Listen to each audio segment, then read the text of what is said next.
Padre, aquí estamos esta mañana para pedir que tú puedas darnos la inteligencia celestial para entender tu palabra, aprender un poquito más de ti, Señor, y ser mejores.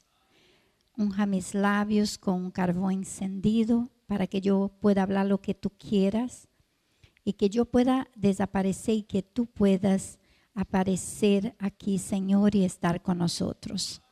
Te rogamos y te pedimos en nombre de Cristo Jesús. Amén. Es un poquito complicado hacer un sermón con datos científicos y a la vez cristocéntrico, ¿verdad? Pero vamos a intentarlo esta mañana. La Iglesia Adventista tiene un programa muy especial, generalmente en algunos países se celebra el 22 de agosto.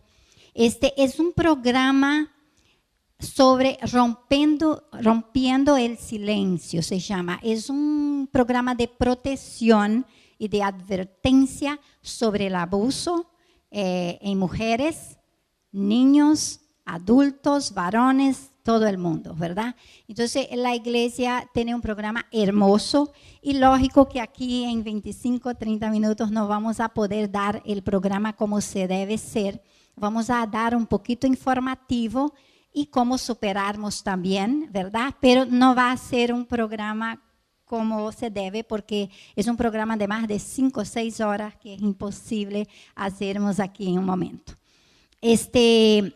Vamos aquí a estudiar un poquito cómo era la condición, solo como área informativa, cómo era la condición de la mujer en la época de Jesús. Para comenzar, Jesús vino a una sociedad donde la mujer casi no contaba. El judío cuando se despertaba, el israelita hacía una oración. Oh Dios, estamos tan felices de no haber nacido ni extranjero, ni esclavo y ni mujer. Amén. Esa era la oración de ellos. O sea, estaba muy feliz por no ser mujer. Porque la mujer era muy despreciada en la sociedad. Para que ustedes tengan una idea, la mujer era propiedad del papá. El papá decidía lo que iba a hacer con ella, con quién iba a casar. Ay, pero ese muchacho me parece muy guapo. Y el papá decía, ese de acá está más trabajador, entonces se va con el que él quiere, ¿verdad? Y la mujer se casaba con el que el papá escogía. Entonces ella iba a ese matrimonio. Cuando llegaba aquí, ella era propiedad del esposo. Entonces el esposo hacía con ella lo que él quería. Y si por si acaso el esposo se moría, ¿qué pasaba?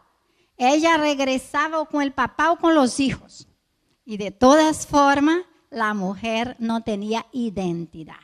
A ese lugar llegó Jesús. En esa sociedad tan cruel. ¿Y qué vino a hacer Jesús?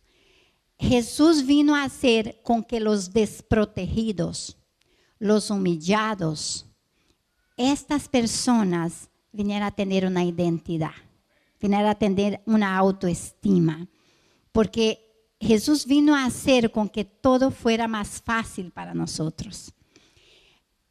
¿Qué pasaba con el judío? ¿Ustedes se acuerdan que Eva dio a Adán a comer el fruto? Y por eso ellos tenían un rancor especial con la mujer. Por culpa de esa es que nosotros estamos sufriendo. Eran 1000 defectos que ponía la pobre mujer. Entonces, ella no sirve más que para procrear, porque mira la desgracia que trajo todita la humanidad. Entonces, el hombre tenía esa forma de pensar de la mujer. Ellos creían que Dios había hecho a la mujer solo para reproducir, para ser una propiedad del varón y para algo más. Ella trillaba el trigo, molía el trigo, hacía la comida, preparaba la ropa para su casa y cuando su esposo llegaba, ella venía con un trapo limpiecito y le limpiaba la cara, le lavaba su cara. De ahí No, parece que estaba hasta inválido el hombre, ya no podía nada. Y de ahí le lavaba también sus manos. Y por último los pies, y algunos exigía hasta que los bese. Entonces así era esta señora. Pero Jesús llegó y empezó a dar identidad a la mujer. Empezó a mostrar a la sociedad el valor que tienen las personas para él. Que él no ve ni raza, ni sexo, él ve que el corazón. Y si nosotros estamos con él, que dice el versículo, si estamos con Jesús y él nos liberta, ¿qué seremos? Verdaderamente libres, libres de todo. Entonces, el sermón de esta mañana, rompiendo el silencio, la iglesia está protestando sobre el abuso. Tú sabes que Dios hace las cosas y Satanás, ¿qué? Las copia. Y por eso quien vende los CDs siempre dice, hermanos, compre los CDs, no los copie. Porque Dios es el verdadero, el que cría. Y hermanos queridos, aquí hay un problema serísimo que estamos viviendo en la actualidad. El abuso no solo de una forma de la mujer. Mira lo que aquí está diciendo un especialista. Vamos a empezar con los varones, porque mucha gente piensa que los varones no son abusados también, pero sí son. Mira aquí lo que un especialista, el doctor Peter Wright, del Centro Médico Inglés, habló acerca de sus ejecutivos. Él percibió que los ejecutivos estaban teniendo afecciones cardíacas. Ellos tenían exceso de trabajo y tenían esposas poco comprensivas. Y eso se supone un estudio practicado entre 4,000 varones y el 80% tenía mujeres. Yo voy a decir como dice él, dice que esas esposas eran agrias y violentas y con un carácter y un genio terrible. Entonces cuando el pobre llegaba con una carga de trabajo increíble, saca la basura. Mira lo que hicieron los niños el día de hoy. Oye, pero abre esa refri, no hay nada. Y entonces era una carga, además del exceso de trabajo, era una carga y no sonreían. Eran mujeres agrias, no sonreían. Y eso llevaba a con que esos ejecutivos tuvieran más problemas cardíacos, infartos y todo eso. Sabe que yo una vez en Ecuador, nosotros fuimos misioneros en Ecuador 10 años. Y yo no creía que las damas realmente pudieran hacer algo a los varones. Pero, hermano, ¿será que me puedo mover un poquito para acá? Porque no hay problema, porque dice que a veces no funciona acá abajo mucho el micrófono. Y yo tomé un taxi y el señor estaba ensangrentado, porque allá en nuestros países, si va a bajar uno aquí, el taxista no pierde tiempo, ya pone otro ahí y deja y sigue con el otro, ¿no? Y yo entré en el taxi y yo me asusté. Había una señora con los tacos en la mano y el señor y el taxista estaba como en shock y yo estaba más en shock todavía. Y el señor decía, pero baby, ¿y qué baby? ¿Y qué baby? Y le daba con el taco en la cabeza. Eso es hora, porque el señor se había estado un poco más en el trabajo y él tenía que llevarla al cortar al pelo a no sé qué problema y él se demoró y yo no sé si ella imaginó que él estaba con otra, cuál fue el problema, pero ese señor recibió uno de tacazos en la cabeza que aquí esa señora ya hubiera ido a la policía y él intentaba tranquilizar y mejor se cayó porque más tacazos le caían. Entonces el varón también puede sufrir ¿qué? Abuso. ¿Cómo es el abuso con los niños? la señora White, yo pienso que hay un libro que nadie de nosotros deberíamos dejar de leer, que se llama El Hogar Cristiano.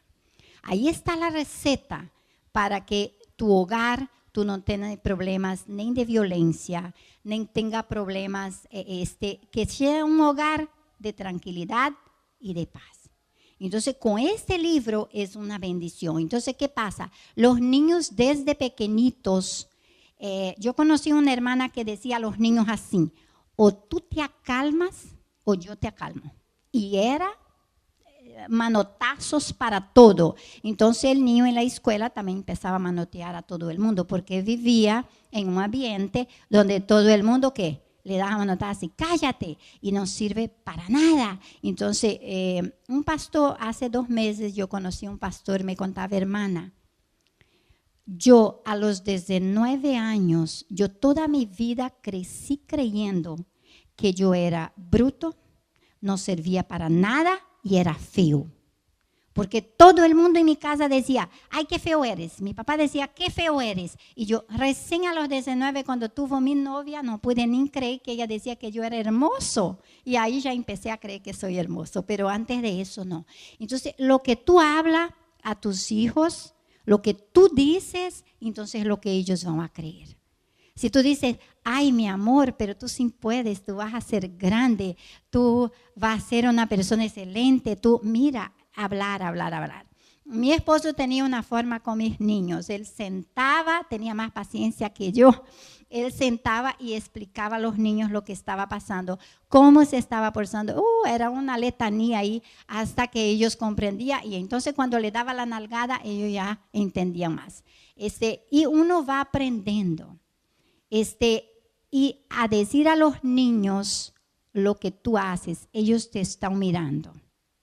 Entonces, tú tienes, si el niño ve que tú eres grosero con tu esposa, ¿el que va a creer? Que la grosería es el pan de cada día, es lo que debe ser. Entonces, hay una sociedad enferma por niños que pasaron traumas terribles en su infancia. Y hermanos, hay un detallecito aquí. Mucha gente dice que ir a un psicólogo a aconsejar, a coger una terapia, ¿qué es?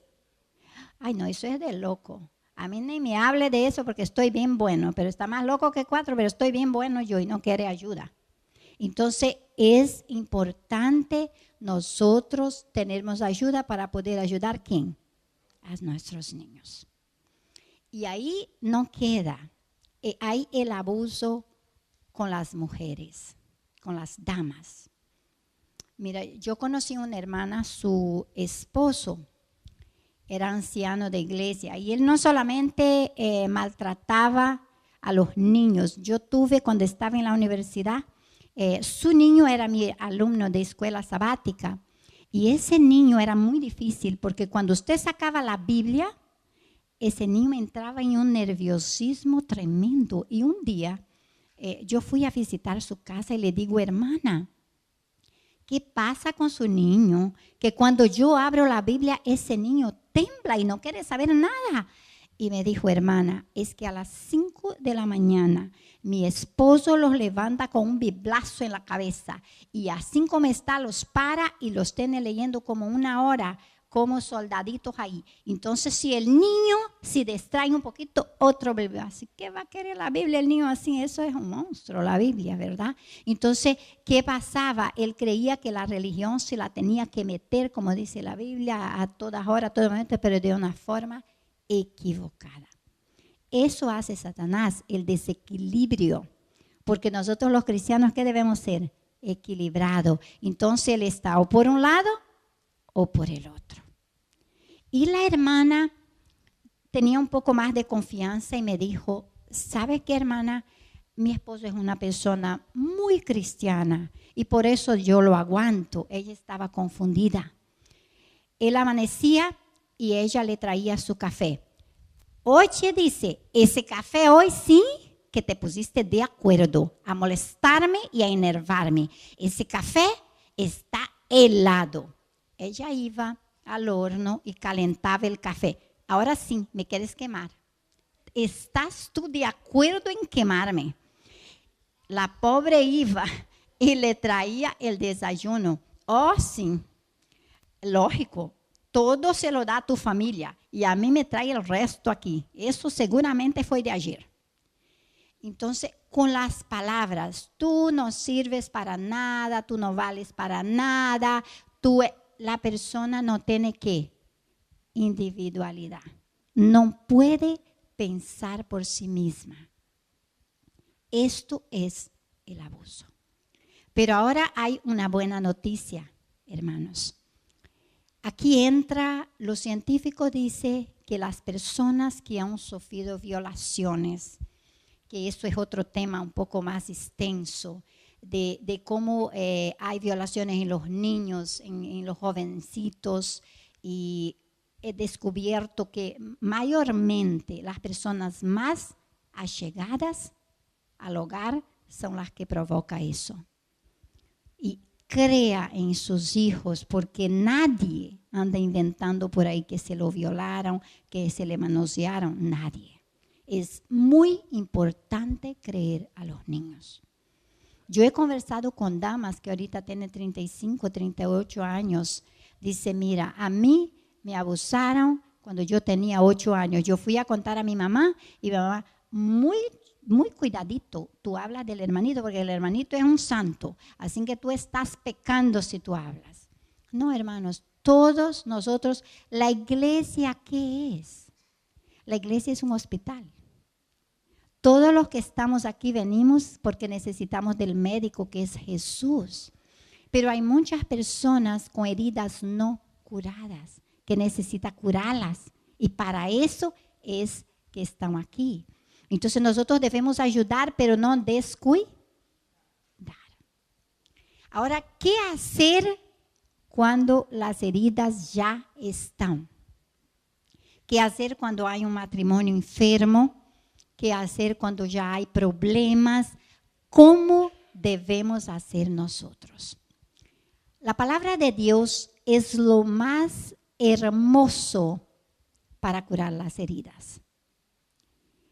Y perdonar, tú puedes perdonar a la persona que te hizo daño. Perdonar, en mi país dice así, no confunda el hocico del chancho con el enchufle. ¿Usted sabe lo que significa eso? Son parecidos, el hocico del puerco parece un chuflo, pero no es un enchufle. O sea, en otras palabras, son dos cosas totalmente diferentes.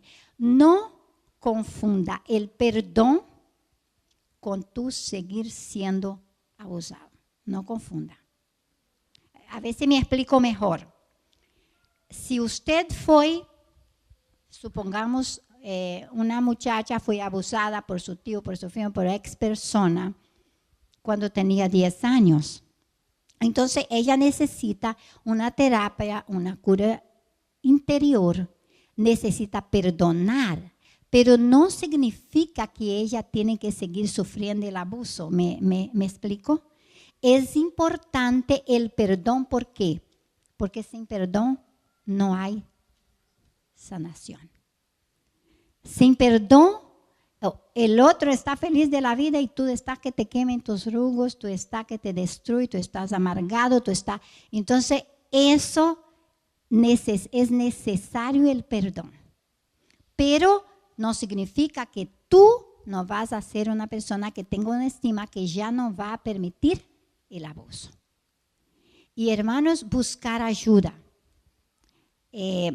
Siempre hay un dicho, dicen los psicólogos, lo que la Biblia y el Espíritu Santo no puede hacer, la policía puede. Entonces, esa gente ya incorregible, entonces, ¿qué tiene que pasar? Tiene que permitir que las autoridades terrenales también tomen carta en el asunto. Ahora, si usted está haciendo, usted sabe de alguien que está teniendo un abuso, ¿qué pasa? Hay psicológicamente un síndrome que se llama síndrome de Estocolmo. La víctima no puede salir sola de allí. Ella se vuelve dependiente del abusador y ella no puede, ella no tiene fuerzas. Y todo lo que el abusador hace, ella se echa la culpa. Y si usted quiere salir de ahí, dice no no puede, necesita ayuda. Y sería interesante que tal vez tengamos un curso completo. Nosotros que salimos, que damos estudios bíblicos, que tenemos muchas personas que visitamos, importante identificar un niño que está siendo abusado, una mujer que está siendo abusado, un marido que está siendo abusado, un anciano que está siendo abusado. Es muy importante podermos que identificar eso y poder ayudar. Ahora, ¿qué significa? Que el abusador no puede ser transformado, sí, porque no hay imposible para Dios. Pero también necesita ayuda psicológica, tratamiento, porque esa persona puede haber tenido traumas terribles que usted no sabe. Entonces es importante que usted haga ¿qué? Que usted ayude de esa manito como cristiano para que las cosas sean mejor y esa cadena que nos siga. Porque hermanos, en nombre de la religión hay horrores. Hay mucha gente escondido por debajo de la religión haciendo horrores. Entonces es muy importante nosotros sabermos identificar eso. Ahora vamos con el área cristocéntrica. Lo que pasa es que nosotros los cristianos tenemos algunos síndromes. El primer síndrome que tenemos los cristianos, ¿sabe cuál es? El síndrome de McDonald's. Queremos todo ¿qué?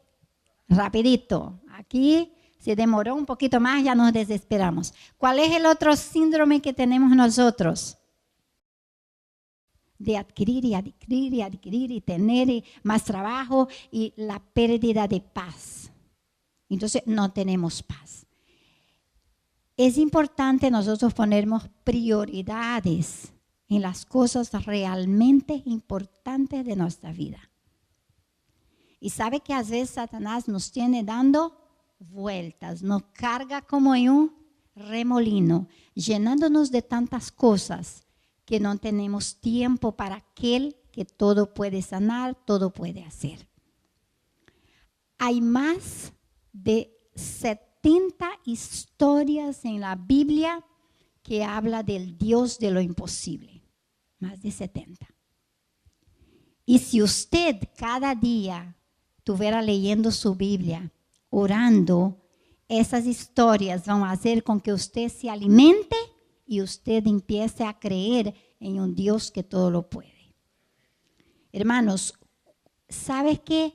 Dios no libró Sadrach, Mesach y Abednego del fuego. No los libró del fuego. Los libró en el fuego. Fue necesario llegar en el fuego para que el Señor los libre. Muchas veces las pruebas vienen en nuestras vidas de diversas maneras. Y muchas veces Dios permite que llegue una prueba en su vida, pero no significa que Él no va a estar con usted en el momento de esa prueba. Y así como Él libró Sadrach, Mesach y Abednego, Él está para librarnos a nosotros de cualquier problema que nos surja en nuestras vidas. Haga un horario, eso es otro tema, pero haga un horario para leer su Biblia. No permita que nada ni nadie te quite este horario. Haga un horario para orar. Haga en su hogar un pedacito para Jesús. El pastor Molina cuenta que él tiene un cuarto, que es lo que siempre hemos querido tener y a veces uno no lo tiene, que es un altar para Dios. En ese cuarto se entra sin zapatos. En ese cuarto se lee la Biblia y se ora. Y muchas veces él dijo que ha visto ángeles entrando allí. Y van a entrar porque es su casa. Él hizo un lugar especial para Dios. ¿Qué importancia tiene Dios en su hogar?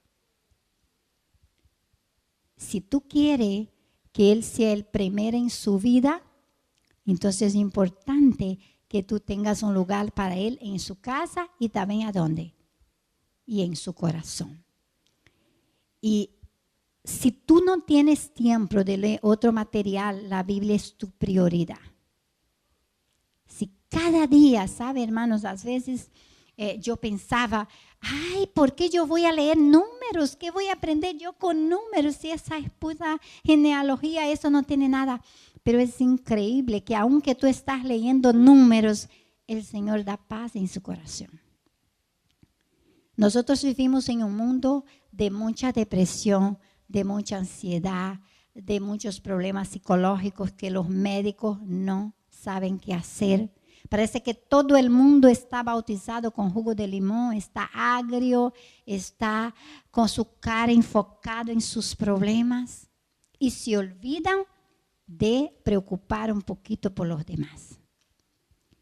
Hay una mujer, yo estaba diciendo a las damas ese domingo, que se llama Madre Teresa de Calcuta. Esa mujer tenía una depresión horrible, no podía levantar de su cama y todo ella veía en negro y blanco. Los psiquiatras, los psicólogos ya no sabían qué hacer con ella. Y un día una amiga le dije, oye, báñate y vista, me voy a quedar aquí hasta que te vista, porque vamos a ir a visitar un hospital del SIDA. Tú tienes que ver que alguien está sufriendo más que tú. No, yo no quiero ir, usted sabe cómo es la vez. Aquí me quedo todo el día y toda la noche. Y se levantó Teresa, se cambió y fue allá a ese hospital del SIDA. Ay, hermanos, qué cosa tan horrorosa. Usted llega en el hospital del SIDA y usted, ¿qué va a decir a una persona que usted sabe que va a morir? Que está en una condición de vida precaria, que tiene tanto remordimiento, que tiene tanta culpa, ¿qué tú le vas a decir? Y cuando Teresa vio toda esa gente allí condenada, sufriendo, dice no. Pero ¿qué estoy haciendo yo? En vez de estar enfocada en mi problema, ¿qué estoy haciendo yo que no estoy ayudando a los demás? Y entonces ella tomó una decisión y fue una de las mujeres más famosas del mundo. Ella aprendió a olvidarse de sus problemas y concentrar un poquito en la vida de los demás. Y fue a África, fue a muchos países y ayudaba. Y se acabó los antidepresivos y se acabó los antiansiedad porque ella estaba haciendo comida, estaba lavando, estaba bañando, estaba dando ropa, estaba preocupando por los demás. Pida a Dios si el fuego llegó a tu vida. Pida a Dios que te ayude en el fuego. Si Él no te libró del fuego y tú ya estás en el fuego, entonces pida a Él. Porque cuando nuestra posibilidad ya no hay más, recién empieza la posibilidad de Él. Y lo que Satanás quiere es que tengamos duda y que perdamos la fe. No permita, sea lo que usted ha pasado en su vida, no permita que el enemigo te robe el gozo, te robe la sonrisa, te robe tener una vida mejor y ayudar a los que están necesitando. En este momento yo voy a pedir a Marjorie, ¿dónde está? Venga para acá, mi amor. Ella nos va a cantar un especial y después del especial me gustaría hacer una oración, hermanos. Dios le bendiga, hermanos y hermanas. Hoy voy a cantar una canción que se llama Sin Dolor.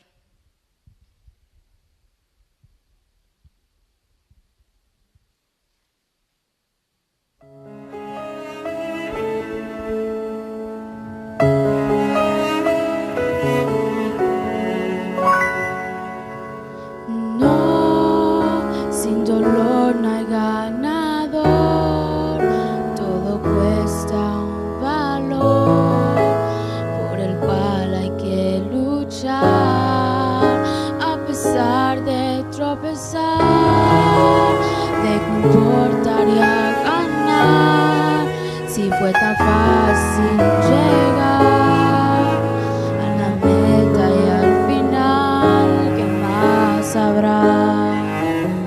Sí, lo sé, a veces hay que ser golpeado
soportar. Sí, lo sé, a veces hay que ser golpeado para poder crecer y alcanzar un poco más de madurez, porque no habría forma de saber manejar lo que vendrá. Y aunque el dolor en esos tiempos puede ser tan cruel, pero Dios no nos dejará permanecer allá más tiempo del que podamos soportar.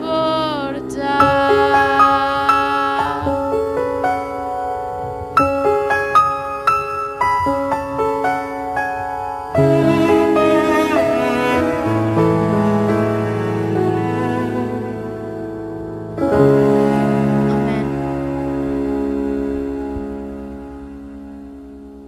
Tienes una voz preciosa. En Gálatas 6:2 dice que debemos unos ayudar a llevar las cargas de los otros. Y para eso Dios nos puso aquí como ángeles, que debemos ayudar a los que están sufriendo a llevar sus cargas. Sea cual sea la montaña que tú tienes, Dios es mayor que tu montaña. Y Él es capaz de hacer lo que tú no tienes idea, cuando tú confías en Él. No permitas que nadie robe tu fe. No permita que nadie robe tu sonrisa. Y no permita que nadie te haga dudar de un Dios que todo lo puede. Que el Señor me los bendiga en esa mañana. Y me gustaría, yo no sé si tú tienes algún familiar, alguna persona que está pasando por alguna dificultad. Me gustaría mucho tener una oración ahorita por esas personas. Me voy a arrodillar. Y uno de los secretos que hay para que tú te superes, no te enfoques en tus problemas, enfoque en Dios. ¿Está bien? Entonces, eso es un secreto para superarnos cualquier dificultad que nosotros estemos enfrentando. Entonces, yo me voy a hincar para orar y ustedes pueden, como guste, como se sienta más cómodo. ¿Está bien?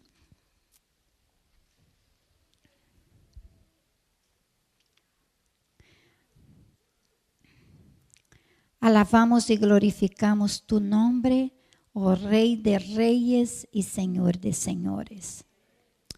Padre, aquí está tu iglesia adorándote en tu santo día. Oh Señor, queremos pedir que tú nos dé esa humildad para adorarte de todo corazón. Y que seamos luces, seamos ángeles terrenales en la vida de aquellos que sufren. Que seamos bálsamos para aquellos que están enfrentando dificultades. Padre, que podemos glorificarte y tener una vida gozosa porque tú tienes el control de toda situación. Cuando tú estás en nuestro barco puede sacudir, pero no se hunde porque tú eres nuestro capitán. Oh Señor, no hay problema que no podemos vencer de rodillas. Sobre nuestras rodillas está el éxito de quedar parados. Ayuda a tu iglesia, Señor.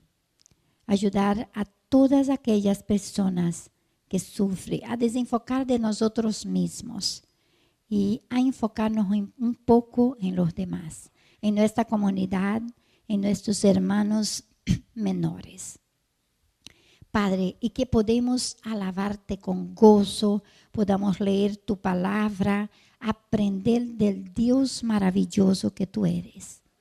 Señor, sabemos que en el cielo, los 24 ancianos, los seres vivientes, cómo se deleita echando las coronas a tus pies, alabándote a cada momento. Y tu sierva dice que no entiende porque nosotros los seres humanos no oramos más y no nos dedicamos más a tu palabra. Haznos sabios, bautízanos con tu Espíritu. Te rogamos y te pedimos en nombre de Jesús. Amén.